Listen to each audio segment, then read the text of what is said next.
Primeiro, vocês têm uma questão que envolve superfícies. Em especial, eu só vou cobrar que vocês conheçam dois tipos de superfícies. Uma delas é a superfície de revolução. E a outra são os planos. Depois, a gente vem para a questão de derivadas parciais. E aí eu posso cobrar de qualquer ordem que for, mas só derivar. Não vai ter que fazer nada com a derivada. Então, derivadas parciais. Tem mais de 3? Oi? Mais de 3? Eu acho que eu coloco uns 3 itens, na pior das hipóteses 4. Se eu colocar muitas derivadas em uma, tipo, calcule em x, y e tal, aí eu diminuo. Se eu colocar menos derivadas, a ordem um pouquinho mais baixa, aí eu boto mais itens. É só para equilibrar o tempo. Mas não vai ser nada muito complicado não, só cuidado. Quanto menos complicado, o erro é fatal, né? Beleza. Outra vai ser sobre derivada direcional. Vou botar a derivada logo.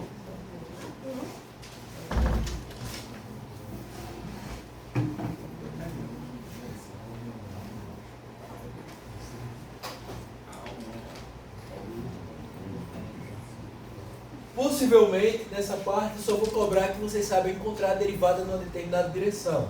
Em sala, eu mostrei a vocês que o gradiente é o que tem a direção de maior crescimento. Esse significado você guarda com você. Saibam deles para a vida. Mas o mais importante para essa parte é só saber calcular a derivada parcial. O processo é simples. Eu te dou uma direção, você calcula ela. O que eu vou fazer é te entregar uma função e pedir sobre duas direções, para você me dar dois valores possíveis. E calcular em alguns pontos. E calcular a função em ponto é fácil, né? Se você já achou a derivada parcial, que é uma função, substituir um ponto ali dentro é tranquilo. Beleza, lembrem, vetor na derivada direcional é o quê? Normalizado. O módulo dele tem que ser 1. Vou revisar isso hoje. E como semana que vem é semana da engenharia e talvez não haja aula e talvez a prova seja adiada, como a gente comentou, eu acho que sim. Martins ainda não me respondeu. Mas como isso tudo pode acontecer, o que acontece é que essa é a nossa última aula de revisão. Então eu vou tentar abordar tudo que pode cair na prova, beleza? Beleza. Pelo menos 10 questões. 2 de cada tópico, beleza? 10. Hoje? Hoje. Bora lá. Não, na prova é 5. Na prova é 5. É porque tecnicamente não vai ser daquele jeito. Porque se eu botar em um tema, eu acabo cobrando em outro. Porque às vezes não pode ser óbvio. E às vezes, até quando é óbvio, ainda dá errado. Não vai ser difícil. É fato. Beleza. Aí temos aqui volumes, que é a integral dupla cartesiana.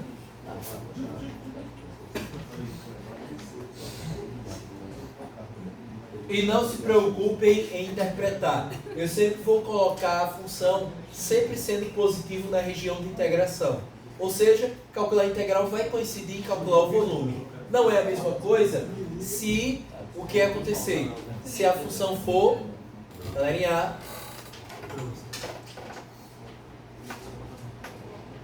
sabia que existe... pausa aí um pouquinho só. Coordenadas polares. Beleza. Então temos aqui exatamente 5 questões, 5 tópicos. A primeira, ela não é difícil, só que você tem que lembrar as regras. Vamos para a nossa primeira questão. Antes, de fazer, só vou lembrar vocês o que acontece nas rotações. Y, x. Se você tem uma função qualquer e você quer rotacionar ela em torno do eixo Y, você vai ter uma nova função, não só de uma variável, isso é para a superfície de revolução. A sua nova função é uma g de xy, E ela vai ser exatamente a f desse x, ou seja, a f de um R. Só que agora o x, se você perceber, na rotação o que é que acontece? Vou botar aqui outra cor. Quando você rotaciona, cada valor de x que você usa vira um raio. Por exemplo, se eu pegar um x aqui, esse x, você percebe que na volta aqui nesse círculo, nesse disco gerado, o raio é exatamente o valor de x. Então é só trocar esse x por r. Beleza? Foi isso que a gente viu.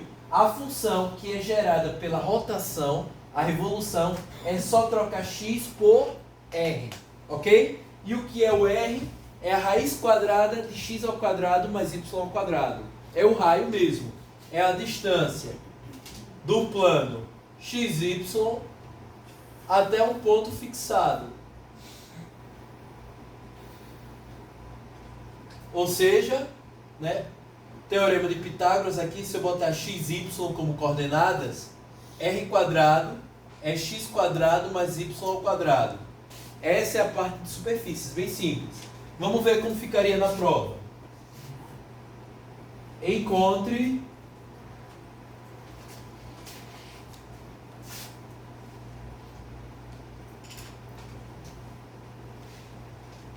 a forma das superfícies de revolução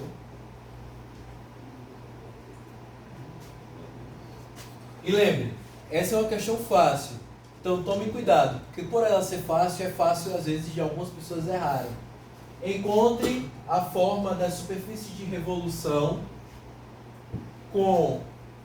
geradas, na verdade, geradas pela rotação das funções abaixo, em torno do eixo Y. Detalhe, durante as aulas a gente fez as duas rotações em relação ao eixo X e em relação ao eixo Y. Na prova eu sempre vou colocar em relação ao eixo Y para ajudar. Em relação ao eixo Y, o Y vira a altura do ponto, ou seja, ele vira o meu Z, a coordenada Z dos pontos. Já o X é substituído pelo raio, porque o tamanho do valor X vira um raio. Então eu vou colocar aqui as funções que a gente rotaciona.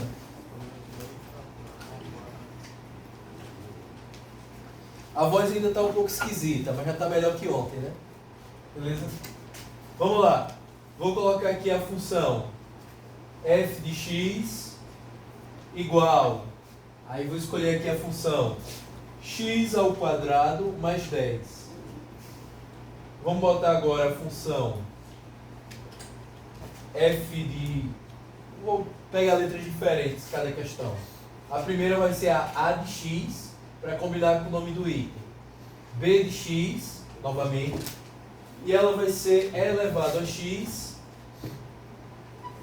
mais 5. E a c de x vai ser o logaritmo de x. Tá bom.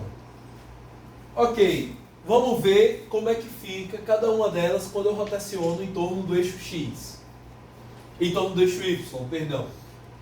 Primeiro, a letra A é uma parábola.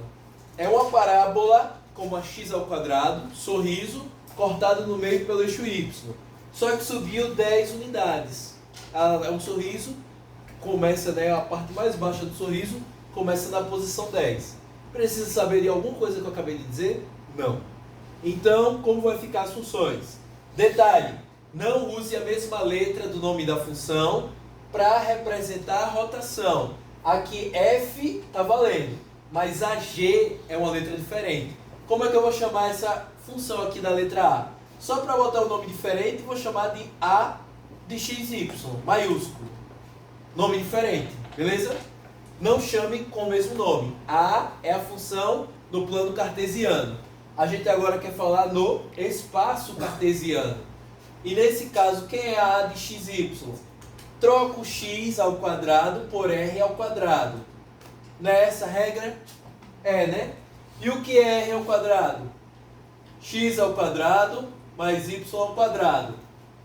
Beleza? Mais 10 que está ali do lado, só dando sopa. Acabou. Tá aí o item A. Então não se preocupem se na prova vocês encontrarem vários itens dessa questão, porque é muito simples ela. Substituiu, trocou o nome da função, né? Porque agora são duas entradas. Oi? Oi? Não, não é não. É só isso mesmo. Pode acreditar. Pode acreditar. Essa não é promessa de político. Se tiver algum político, desculpa aí. Eu já conheci um político um tempo no passado. Falecido hoje em dia. Mas ele nunca ganhou, não. É político só candidato mesmo. Então tá valendo, né? Não tem poder político também pra reclamar. Beleza. A B de XY é você pegar essa mesma função, no lugar de x colocar o R. Cuidado. R não é R ao quadrado. Então como é que vai ficar a função? E elevado ao quê? R mais 5. Que é igual a R é a raiz quadrada de x ao quadrado mais y ao quadrado e tem um mais 5. Acabou. Beleza? Rotacionamos. Se você pegar a função que estava escrita aqui no plano XY e executar essa operação que a gente fez, você tem o formato dela rotacionado no espaço. Qual é a vantagem? Imagina que você tem alguma coisa no seu ambiente de trabalho que tem uma forma geométrica na lateral.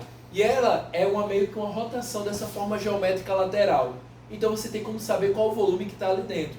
Porque você conseguiu escrever a superfície de revolução dela. E a gente sabe calcular a integral dessas funções. Claro, isso aqui não dá não, né?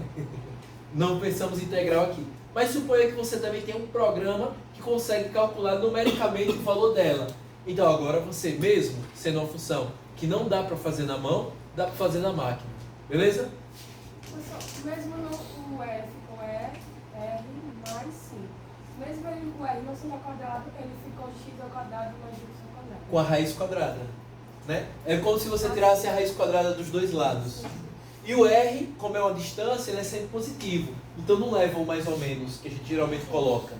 No caso do R, pode ficar tranquilo, sem o mais ou menos. A coordenada polar R, ela sempre é positiva. Ou nula, né?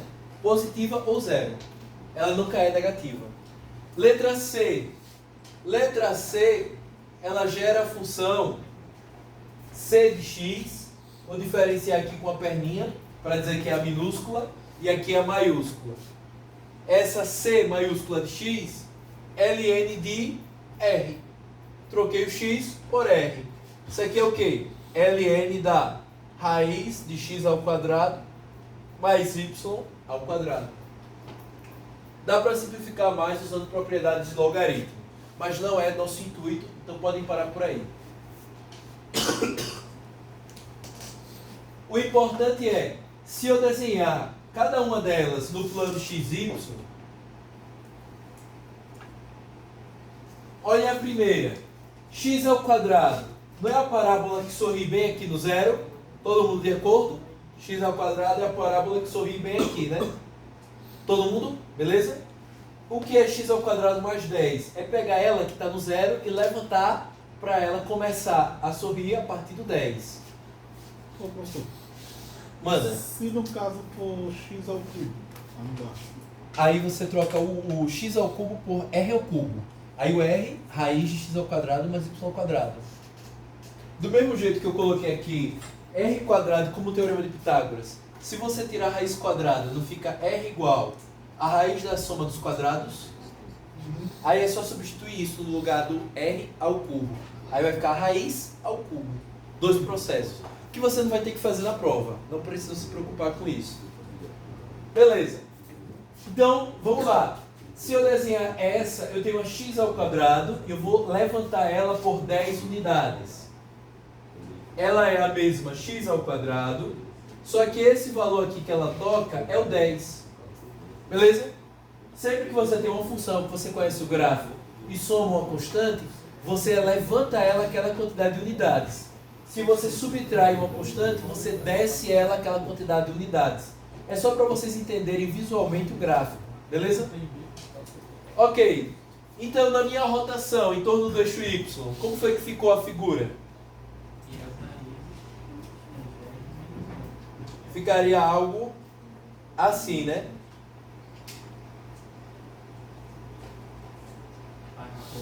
E claro, um paraboloide. É o nome especial dessa figura. Não precisam saber para a prova porque vocês não têm geometria analítica, então ninguém vai brigar com vocês. E para a vida também não é muito relevante o nome das figuras. Mas quem souber, maravilha. É uma informação legal. Outra, essa daqui seria para a função a de x. Y, ela tem esse formato aqui. E claro, quando você rotaciona, qual é o nome dos eixos agora? Esse eixo aqui é o eixo Z, é onde eu assumo os valores da função xy, e agora o plano xy está aqui na base, xy. O que era bidimensional, agora que eu girei, é tridimensional. Eu troquei o eixo que era x pelo raio, rotacionando ela, e o eixo da função eu troquei pelo nome z. É só para vocês verem também como fica o desenho do gráfico. Vai ter essa parte também. Não, acho que não vou cobrar não, tranquilo. Fazer só montar a expressão.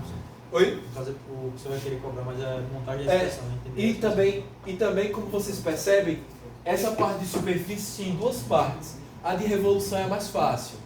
A de planos também não é muito difícil não. Por quê? Porque eu não vou perguntar para vocês posição relativa entre planos, ou, por exemplo, interseção de planos, ou formas de planos para você trocar um por outro. Não estão nos meus planos. As piadas... O stand-up tá fraco hoje. Mas beleza, bora lá. Nada não, deixa eu falar. Ó, vamos lá. Vamos fazer a mesma coisa, só para ver como fica a rotação daquela função ali. E elevado a x mais 5. Ela parece com a e elevado a x. Lembra que eu disse o que acontece quando você soma uma constante na função? O que será que acontece quando você soma essa constante no x? Em vez de aqui ter x mais 5. O que acontece é que essa função ela pode ser adiantada ou atrasada. O mesmo formato, só que puxada para trás ou para frente. Somou no y, sobe e desce. Somou no x, vai para lá e para cá. E para saber, é só olhar que o x igual a menos 5 retorna elevado a zero. Então, se você colocar aqui o menos x igual a menos 5, a altura da função vai ser 1. Bota mais embaixo.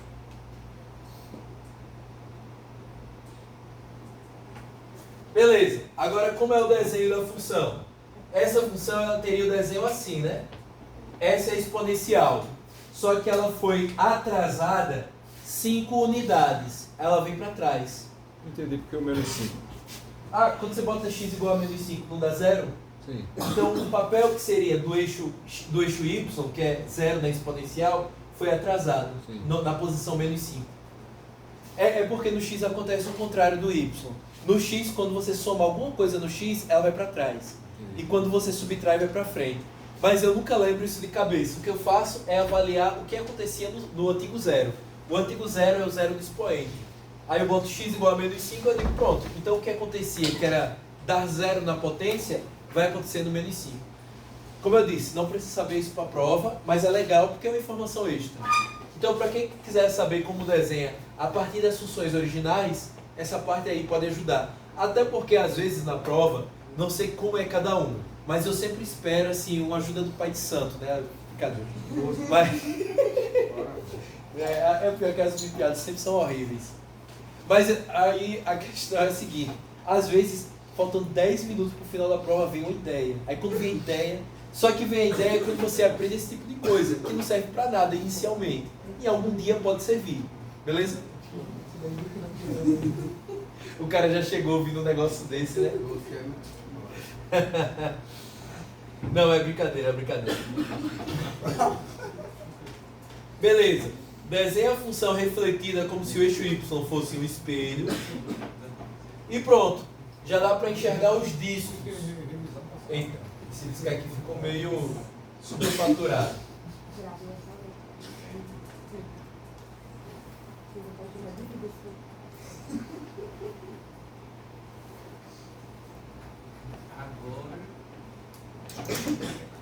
Tem uma brincadeira que a gente fala que geralmente você perde ponto em concurso quando apaga com o dedo. Só que quando o cara passa como professor, todos os professores acabam apagando alguma coisinha com o dedo, independente de passar ou não. Então só vale para a hora do concurso. Quando sai, já não vale mais. Você olha o assunto da prova? Oi? São as 5 questões. Aí a gente tá fazendo. Tem uma pena por aí. Oi? Uma pena por aí. Cara, hoje em especial não. Não é brincadeira, tem ou não, né?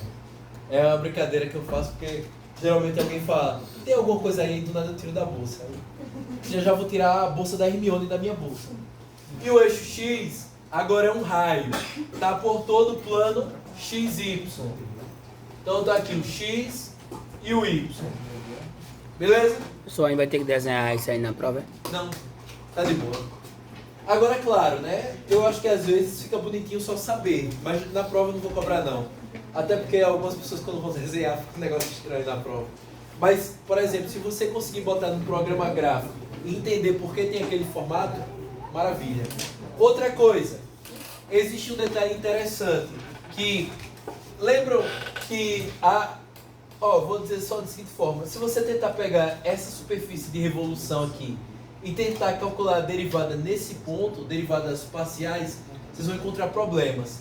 Vocês percebem que meio que tem um ponto ali, há várias direções colapsando no mesmo ponto. Isso acontece, a gente diz que a superfície não é diferenciável. Só informação aleatória para quem quiser saber. Não precisa saber para a prova. Agora vamos fazer o último, que é esse aqui, ln de x. Só para vocês verem que aqui, qual o formato. X, Y. O ln, por sorte, ele só tem a parte, né, desse lado. Precisava ser tão agressivo assim não, essa subida, mas tá de boa, dá para entender, né? E agora eu giro em torno do eixo Y. Então, desenho ele refletido aqui. E já dá para, de novo, ver os discos.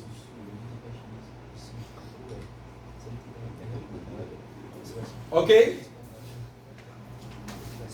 Agora, o eixo Y, que foi o eixo por onde eu rotacionei, vira o eixo Z. E o eixo X, na verdade, é o eixo R. Ou seja, esse programa está defasado. Ou seja, um plano XY. Beleza? Até que ficou bonitinho para exemplificar para vocês, né? Só para entender como fica o formato. Eu peguei a função, que você já tinha o desenho.